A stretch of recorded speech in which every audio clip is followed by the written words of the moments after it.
and welcome to What's Possible, Next Level Thinking with World-Class Coaches. I am thrilled to introduce you to my friend and SBC colleague, Shannon Polly. Shannon is a woman of many expertise, trades, etc., skill sets. However, I'm going to dial it right in to the areas that really relate to what we're going to talk about today. Shannon is a professional actor. She is also a producer, a Broadway producer, actually, not just any producer. She has her master's in applied positive psychology from the University of Pennsylvania. She is also co-author, co-editor of Character Strengths Matter. I refer to this book all the time. In the chat, we'll put the VIA Strengths assessment, a link to that. And this book is a wonderful companion piece to the VIA Strengths assessment. So before we go any further, I want to welcome Shannon, and then I'll let you know the topic that we're going to be addressing today. So welcome, Shannon. Thank you. Thanks for having me. Absolutely. Good to see you. So the topic that we're talking about, which is interesting, is performance anxiety. And Shannon does a tremendous amount of work for us as well as for others around executive presence and how to show up. And the funny thing is, just even getting this one started today, I kept on stumbling on the title of our series, which I'm normally able to say smoothly every single time.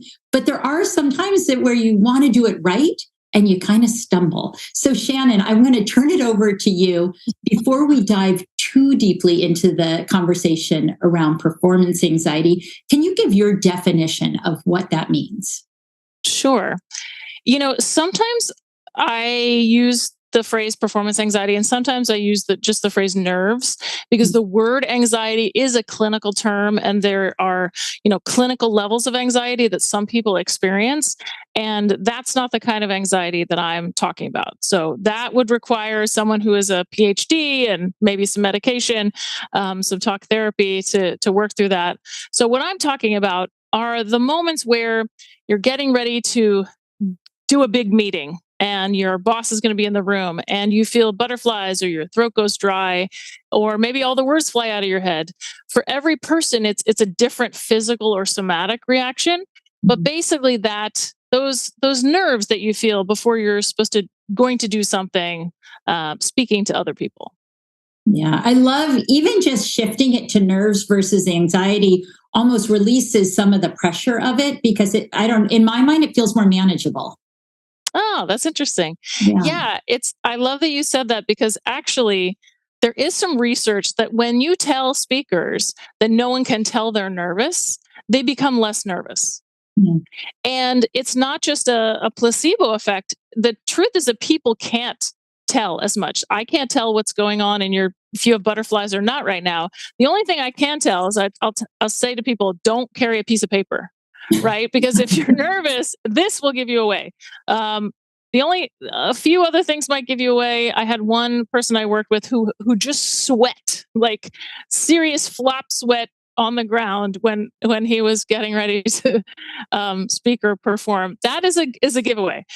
Most other things, people are pretty self-centered, and they're mostly thinking about, is this engaging? What am I going to get out of it? And they're not really thinking about you very much. Yeah, it's kind of like if they're thinking also about what question am I going to ask? If it's a live thing, they're thinking about their own performance. Even if you're the one speaking and you're presenting, the people in the audience are thinking, I want to say something intelligent. I want to ask something. So they're checking in with themselves. Exactly. And that's one of the things that I talk about when I'm coaching people or doing a workshop on executive presence or presentation skills, is that oftentimes if we think of it as a scene and we have a camera that's facing us. So when we're getting ready to perform, if we have nerves, it's like the camera's focused on us and we're thinking, oh no, I have butterflies. This isn't good. I'm starting to sweat. What are they thinking? Am I have pity in my shirts? What should I put a jacket on? And what I tell people to do is to turn the camera to the audience. So focus on the audience. What do you want them to get out of it? What impact do you want to have on them? And then you can check, scan the crowd, look at people's eyes. Is it working? Am I engaging them? Are they with me? As opposed to this sort of self-centered thing, which is human nature. Exactly. Sure. And that can really, really help. Yeah, along those lines, that's what I'll, when working with a client who's preparing for a tough meeting, even if it's just a meeting with their manager or someone on their team or a larger, they could be speaking to 500 people. I always say, let's speed to the end. What do you want people to think, feel, and do as a result of their interaction with you? And I think that speaks to what you're talking about. It's really put the spotlight on whoever is on the other side of the camera or the other side of the desk. Versus, yeah, I love that. What do you want them to think, feel, and do? And actors in our work, we don't play an emotion. You can't play sad in a scene, but you can think, what am I trying to do? Like you said, do to the other person. And the way we phrase it is as an infinitive verb, to blank. So I usually coach people to find what's the most powerful verb you can choose. If you say to explain, to educate, to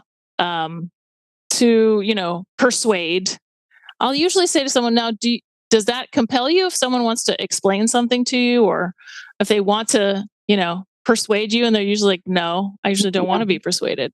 So then we go with, well, what's the most powerful thing you could do? Maybe it's to excite, to influence, to inspire. And those words have a sort of higher level resonance and are more powerful usually when the person is what we call playing an action. Oh, I love that. You're right. It shifts everything. And it shifts how you speak, not only, and the words you choose when you're, talking. And again, it could be one person or it could be an audience of 1,000. It doesn't matter who, but to shift it to that two, I like that a lot. Yeah, well, it's interesting. There's, we in positive psychology, we want to look for what the research is as well. I mean, theater has been around for eons, and we, have an intuition why things work. But there actually was some research done with monkeys in Italy, and the monkeys in Italy, they kicked a ball, and the researchers found a neuron in their brain fired, and then they watched another monkey kick a ball, and the same neuron in their brain fired. So just watching someone do the same thing had the neuron fire. So then they had humans do it. They kicked a ball. They watched someone else kick a ball. Then they read the word to kick, and the same neurons in their brain fired. So these active words actually activate your brain. And we know because of mirror neurons that we mimic other people. So if my brain is activated, then your brain is activating in response to mine. Yeah. Well, and it just makes me think of that emotion contagion and being able to, and it is interesting. It makes me go from there to showing up authentically, because I know I've been in situations where I'm in the audience, say, and I feel someone presenting, and it feels like they're presenting something that's outside of them. It's not them. And my takeaway is so much less than when somebody is like, it's every cell in their body believes in what they're saying. They practice what they're saying. They're doing what they're saying. And I think that power of authenticity also, I don't know any research on this, but it would impact those mirror neurons and that contagion as well. And I'm curious your thoughts on showing up authentically versus not, and how that impacts being able to perform, if you will. Yeah. Well, I'm curious, how did you know that, like, there's one speaker where they weren't authentic, or it felt like it was outside of them, and the other person was? Oh, good question. Was it like a gut reaction, or? Yes, I think it was an energetic reaction, like a gut, like I could feel the energy of, it was someone who read, but maybe not necessarily living it. But I felt more of a gut. So I could be off. I could be off on that. But no, I don't know that you are. I'm just curious. I try to get to the behavioral, like, what did you notice? It's funny. My daughter this morning came up with a great phrase. She said, when your voice goes higher, you're a liar. Like, oh my God. Wow. Well, it could be some of that though. It is when you kind of feel in tune.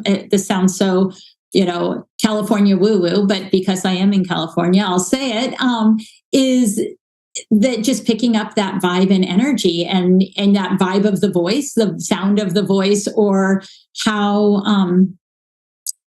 someone shows up, if it feels like this is them. Yeah. Well, there actually is some research that's often misquoted. Albert Mehrabian did a study about when things are incongruous. So he tested voice, gestures, and the actual words people said. And when they were incongruous, he tested which ones did you trust. So, if I went to shake your hand and I had like a limp fish handshake and I said, "It's so great to meet you." Right? Both my body and my tone of voice is not saying I really am happy to meet you, but the words say I'm happy to meet you. And, as a gut response, human beings, we sort of get that, oh, wait, that's not real. Yeah. So it's often misquoted to say that 93% of what you can convey comes across nonverbally, which is of course not true. You have to have words. You have to have a compelling argument. You have to have a good coherent structure. But if things are incongruous, like you said, with the person who's not authentic, if they're not believing what they're saying, then we can sense it almost immediately. Exactly. So, yeah. I like that there's research behind when I can't even describe why I feel that way. So now I'll depend on research to justify my gut reaction. Absolutely. Yeah. So I'm curious for you, given that you're an actor, you've produced, and then we bring you in all the time to do trainings for our leaders, or not our leaders, but our clients' leaders on executive presence or on performance and nerves and how to deal with that. You, as a facilitator, you as an actor or a producer must get nervous at times. What do you personally do? That's a great question. Well, first of all, I love that you realize that happens for me too. I mean, it happens for everybody. I think that's the biggest myth is people think, oh, well, you've trained, so you don't feel nerves. This weekend, I had to give a big presentation to all of my colleagues. And about an hour before the presentation, my heart rate was going so fast, I thought I had tachycardia. I was like, oh, right. The difference is that I don't add the second layer, or as Buddhism would call it, the second arrow. I don't worry about it because I know I know what it is. It's my heart rate. And I don't label it like this is terrible, right? It's not a judgment on top of the feeling. Because for me, I reframe it as, ooh, this is my energy. This is my juice. This is what I'm going to use to perform well. And actually, I get nervous if I'm not nervous because that means I'm flat and I have to manufacture that energy from somewhere. So I often tell people, you have to figure out a way to reframe it. That's a cognitive strategy, because an actor on opening night has as much adrenaline running through them as someone who's been in a car accident. Wow. So you can imagine someone who's giving a really big town hall, someone who has a big pitch to their boss. You have an enormous amount of adrenaline just physiologically. So you have to, one, just know it's going to be there. There's nothing wrong with you. And two, then you have to have strategies to deal with it. Oh, I love that. So it's really anticipating it and, like you said, reframing and almost welcoming it in. The other thing that I had heard too is to be able to remind yourself, oh, wow, this is obviously important to me because I feel the nerves. If you're flat, like you said, do you care that much about it? I think our body, and I definitely feel things through my body. And when I can feel those kind of nerves or, my stomach going, I do try to stop myself and say, this is something important to me. And that's exciting, to have that. Yeah, exactly. If reframe it as excitement, or back to my daughter again, she said, I'm service. I'm excited and nervous. Well, I absolutely love that. And I have a client who calls it nerve-sighted. So the same kind of thing. I like it. And excited. Yeah. I like it. And just for the benefit of our viewers, Shannon is not talking about an adult child. Clearly you can tell because Shannon is not old enough to have an adult child, but your child is very wise at, how old is she? She's 9. 9. I could have an adult child. Yeah, that's very kind of you. I always joke that if I lived in California, I'd have, more work done. But anyway. The sun has not been kind to us. Let's just say that. So no, I love really a lot of this is rethinking how you connect with nerves, performance nerves. I know for myself, before I'll do, say, a talk or a webinar or something, I love blasting music and dancing because it gets me out of my head. What are some Nice. things that you do that help you? Yeah, sometimes I will definitely exercise in the morning. I think that like vigorous exercise can get some of that level of nerves out. Maybe the night before, I'll take a hot bath or a hot shower in the morning. Again, another sort of physical thing. And yeah, I had a client this week who has just crippling performance anxiety. And he said that he went and talked to a coworker. And he was like, and the coworker was kind of boring, but it distracted me from what I was about to talk about. And I had, 15 minutes. And I was like, yeah, I think that sort of not focusing on it, because we can over focus Yes. and fixate on it, is helpful. I love that. Even what you were saying with talking to someone. The other thing is, I'll say to clients, sing a song because you cannot be singing and thinking about what you're supposed to do at the same time. So singing gets you. Even when I'm dancing, if I'm listening to the music, I could, if I wanted to, think about what Yeah. I'm about to do. But singing, it's like that takes all your resources. Well, I love that example too, because if you're singing, you have to have your breath moving. You have to be breathing. Yeah. And the thing about when we're anxious is, for me, I can feel my stomach clench right away, which means I'm not breathing, which sort of pulls up on this. And then my shallow breathing, like, and the problem with shallow breathing is that it can mimic anxiety. When you're like, Mhm. or like, I'm really scared. So it's really that deep breathing that is also going to lower your heart rate. And it's the exhale that lowers your heart rate, that kicks in the parasympathetic nervous system.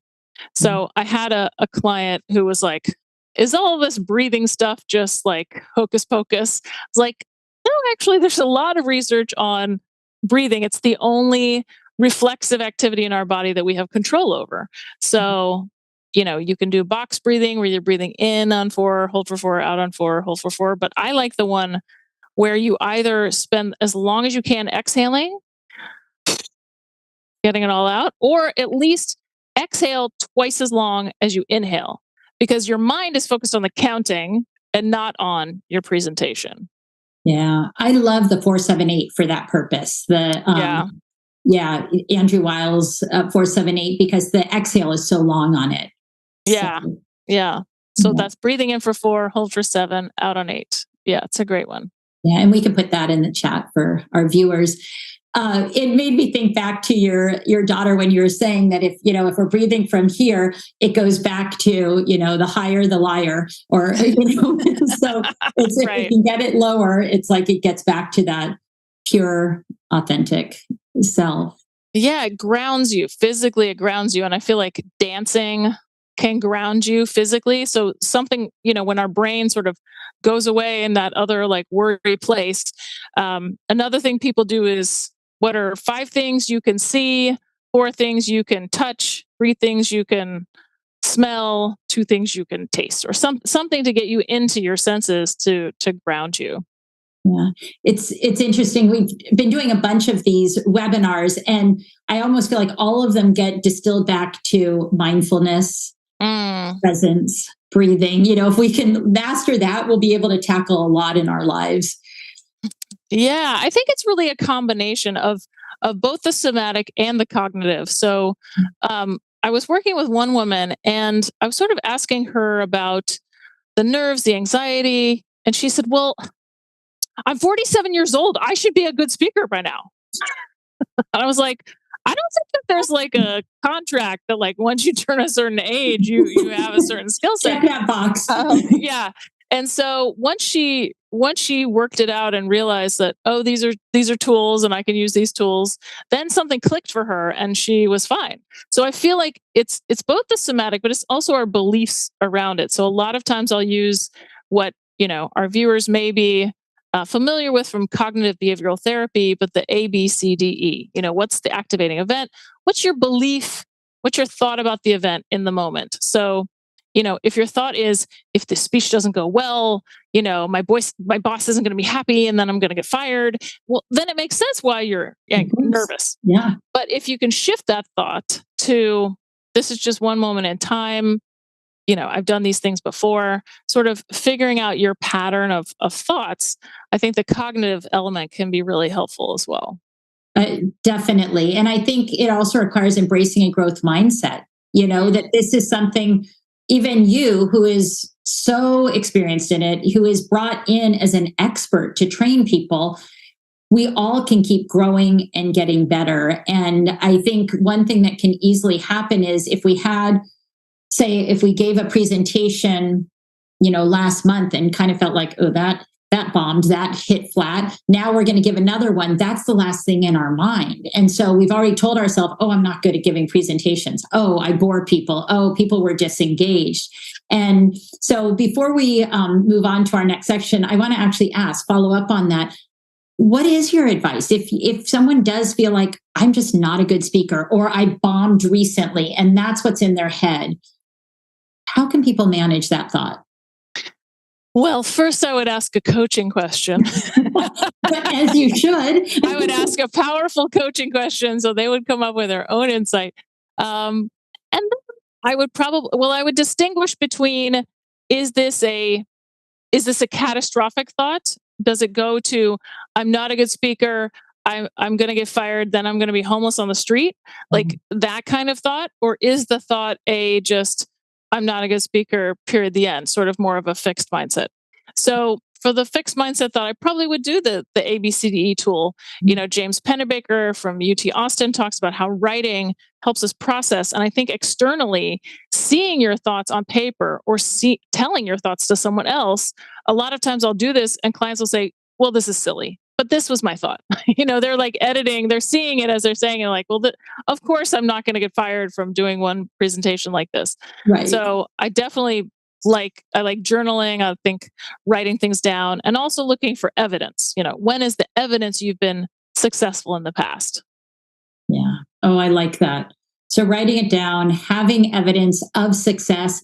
The other thing, as you were talking, it made me think about, appreciative inquiry, and also just both of us are trained in the Shift Positive. And, one of the questions is when we're working with someone on a 360 is, if Shannon were even more effective, what would that look like? And even being able to ask yourself after, say, a talk that you didn't feel as good. I know I'll say to my clients, write down what you did right, what you did well, and if you were more effective, what would that look like? And hopefully that can also, because then you do get a second chance. We don't always get second chances in life, but with a presentation, we might not get a second chance on that particular topic, but we get a second chance on whatever the future topics are. Yeah. And I mean, I don't know if all viewers know what we're talking about. The Shift Positive 360 is a revolutionary way to look at a 360. It's interview based. It is strengths based. It looks at the system. And instead of looking at what's wrong, it's looking at an approach goal. What do you want to have moving forward? So the other thing I wanted to highlight based on what you said is that there is some research that novices, people who are new to something. So if you are brand new to giving big talks in town halls or these big meetings, you actually need more positive feedback than someone who's maybe more advanced. So you need that reinforcement, whereas someone who's been speaking for years and years maybe only needs like a tweak or two of you could have waited a beat before that joke and it would have landed better. Sure. Yeah, that's actually, I like that because it also, and for me, I just heard also permission to be human, permission to be new at something and getting better at it, and really seek out what went well. And oftentimes that positive feedback and reflection, it needs to come from within. Hopefully people in your world will give that to you, but we can beat ourselves up so badly. And so keeping in mind that, oh, right, Shannon said, as a newer presenter, it's really important that I look for what's right and give myself some kudos. Absolutely. And I think sort of what you were hinting about was a bit of maybe perfectionism that a lot of our very high performing clients, hold themselves to a very high bar. And the research on self compassion shows that it's actually when you're compassionate with yourself that you end up performing better, not when you beat yourself up. So having some compassion, that permission to be human, that, I don't think I've ever given a perfect speech or a perfect presentation or perfect workshop. There's always something I would have tweaked. So having some compassion that, yeah, it's alive, it's happening in the moment. You're not editing it. So that those things are going to happen. Yeah. Oh, I could talk about this topic. I always say that I get to the end of these and I'm like, oh, can we just go on for a few more hours? I am going to invite you to play 1, 2, 3 with me. Are you ready? I think so. Okay.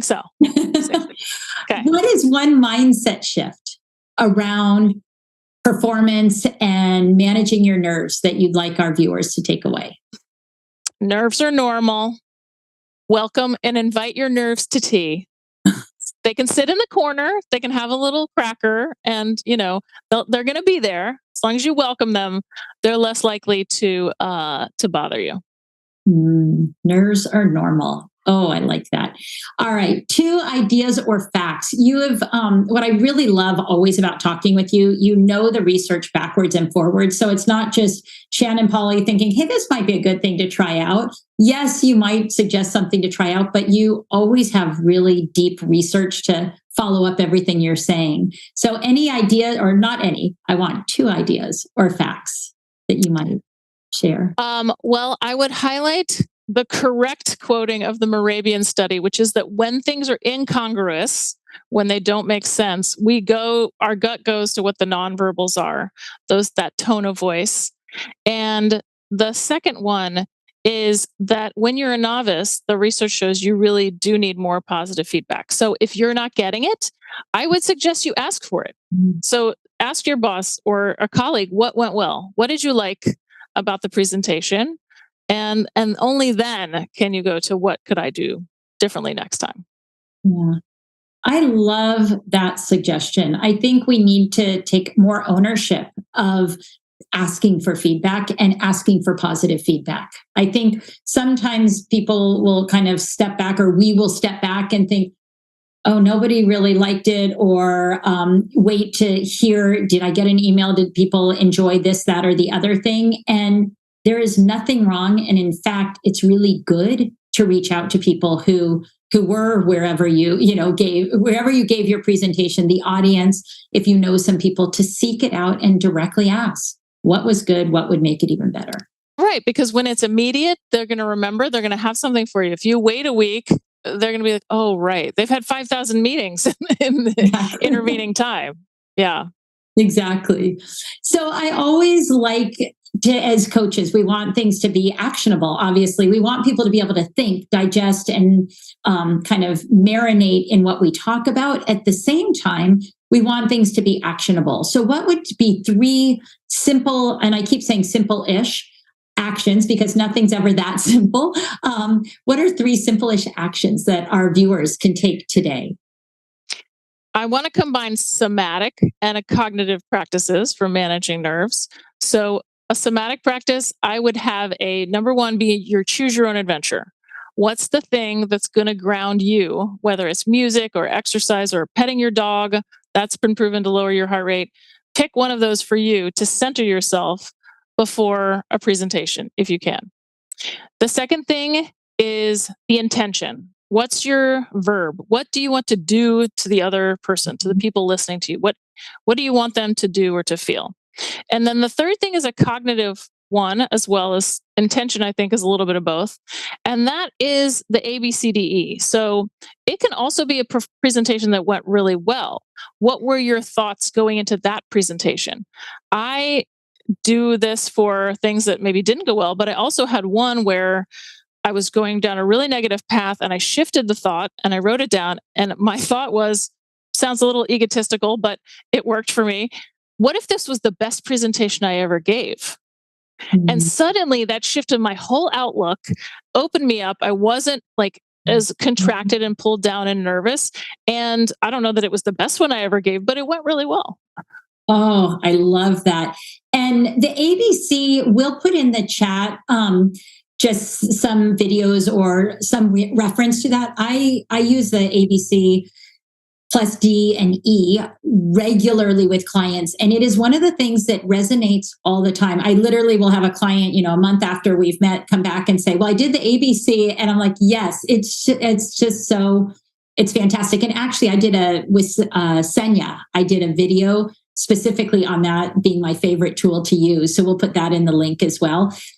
What I want to call out though here is you started with somatic, then you went to intention, then ABCDE. Or ABC. What I really want to highlight there is you started with that somatic feeling. We often think about with our nerves, oh gosh, I need more note cards. I need to do more research. I need to memorize this. And we get so stuck in our head. And that was not your first step. That was down the line. It's like, let's get out of the head and into the body. Yes. And I'm so glad you mentioned the notes. I think people who are really smart tend to go to, I need to prepare more. And first of all, don't ever write out a script unless you're giving a State of the Union address. You want to have bullet points because the script you can get lost in. If you miss a word, then you're thinking about it and nobody knows what your script is. So I really do agree that it's not going to help you to look at your presentation anymore past a certain point. That starting with something physical is going to ground you and get you out of that swirl. Yeah. And again, I think that brings it back to authenticity. It allows you to be authentically you. It allows you to pick up the energy of the people in the room and maybe go deeper into when you see their lights going off in their heads, go deeper into that and really be present. So yeah, I mean, it's really an improv dance. You have a structure, but you want to be able to respond to the people in the room. And I think the best speakers really do that. Yeah, agreed. So a final thought, what is possible when somebody really learns how to work with their nerves, their performance anxiety / performance nerves? I think what's possible is a newfound level of confidence and, as we say in America, gravitas. That feeling that when you walk in the room, you're owning the room or owning the Zoom, as it were. And that is also contagious. When you feel excited and confident about your topic, you just put the audience at ease because the audience wants you to succeed. They want you to they don't want to have to be worried for you. So I think that's what I've seen with my clients, which has been really exciting for them it's like they physically get bigger. It's kind of amazing to watch. Oh, yeah. Oh, more confidence. And I love that. Own the Zoom, own your room, wherever you are. So thank you, Shannon. I soaked up all these tips. I'm excited to get this out in the world to help others feel more confident and just step into their power zone. Absolutely. Thanks for having me, Eileen. Always. Thank you.